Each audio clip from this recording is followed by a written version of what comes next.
narito naman tayo sa part 2 ng ating calibration content ng fire pump. Na-calibrate na yan. Tapos si jockey pump lang pinatakbo natin before si fire pump nang na-reach na ng jockey pump ang kanyang cut-off period, so sumama na si fire pump na hindi dahil ang objective natin ay mai-test lang si jockey pump pressure switch at ito ang jockey pump pressure switch at ito naman ang i-test natin. So you can see paps at narito na rin ang drain. Magdi-drain tayo mga paps para ma-actual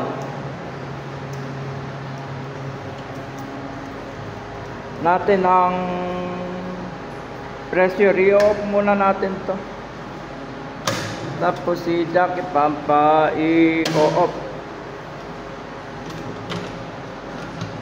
para hindi sila mag-engage.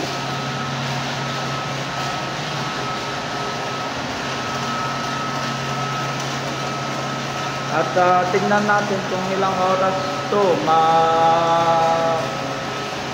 ma-drain. Third floor at 40 horsepower ang ating motor at 10 to 15 horsepower ang ating jockey pump. As to the thermal overload relay ay 23 amps ang sa jockey pump. Okay, ita-timer siguro natin at half para hindi medyo mabigat kasi ang tubig na babagsak na yan. Kalahati.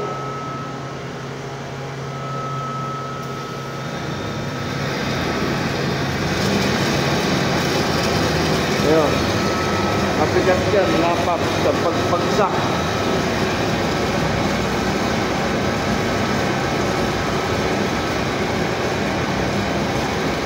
Pwede na rin natin i-check yung cut in ng fire pump.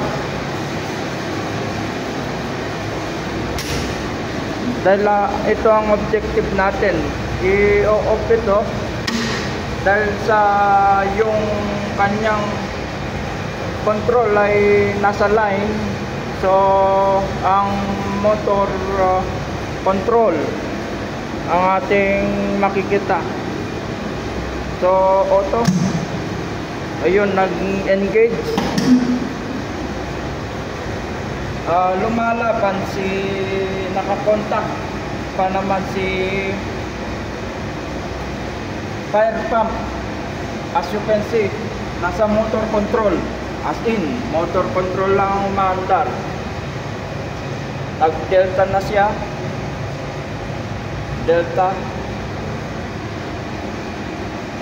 As you can see, nagkaroon ng delay dahil nga may delay ito na timer sa pagka initial na on para maiwasan yung rattling. Ang titignan natin na ito, doon naman sa cutting niya, habang ito ay bumabagsak yung tubig dyan. Ayan o, wala, nag-engage na ang fire pump, nakakontak, nagre-request na yan siya.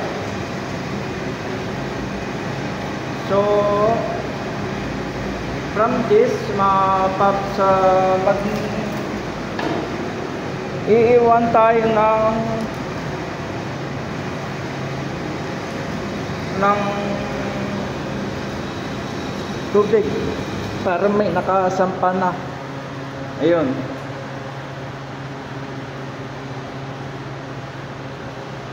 ang PSI reading ay nasa about 45 PSI. Same din siya dito, 45 PSI silang dalawa. Okay, nagtira tayo dahil naka-engage na si motor control ng fire pump.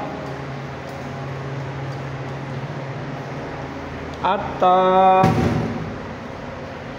i-off muna natin, then i-engage.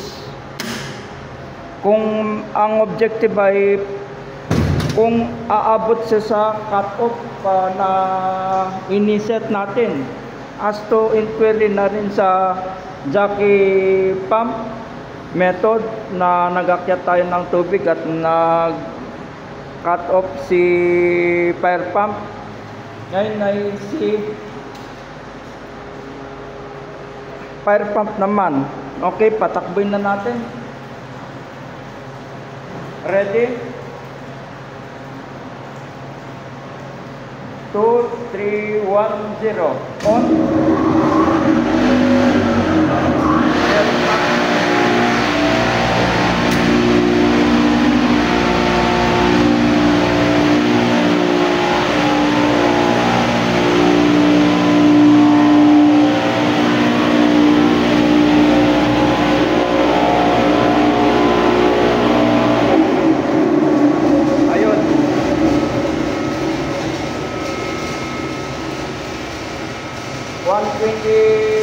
PSI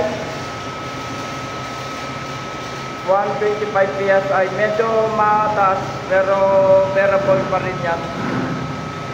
Okay, okay na mga paps yung calibration natin.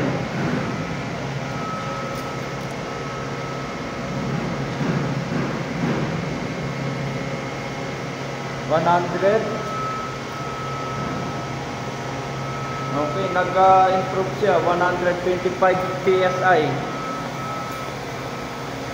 Okay, yun lang mga paps. At i-on na rin natin ang jockey pump. Ito kasi ang pinakakatulong ng fire pump. Okay na mga paps.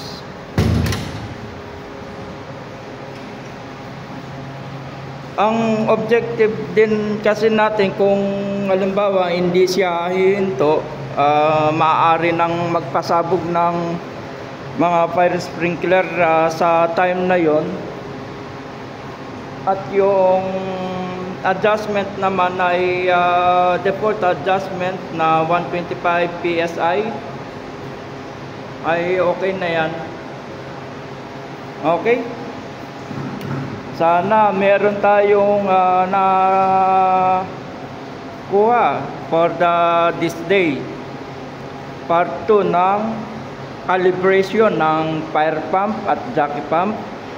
And huwag niyong kakalimutan na mag-subscribe sa ating channel na kapupulutan ng experience. And this has been Ka Basic Channel, your troubleshooting channel. And that's it for a while.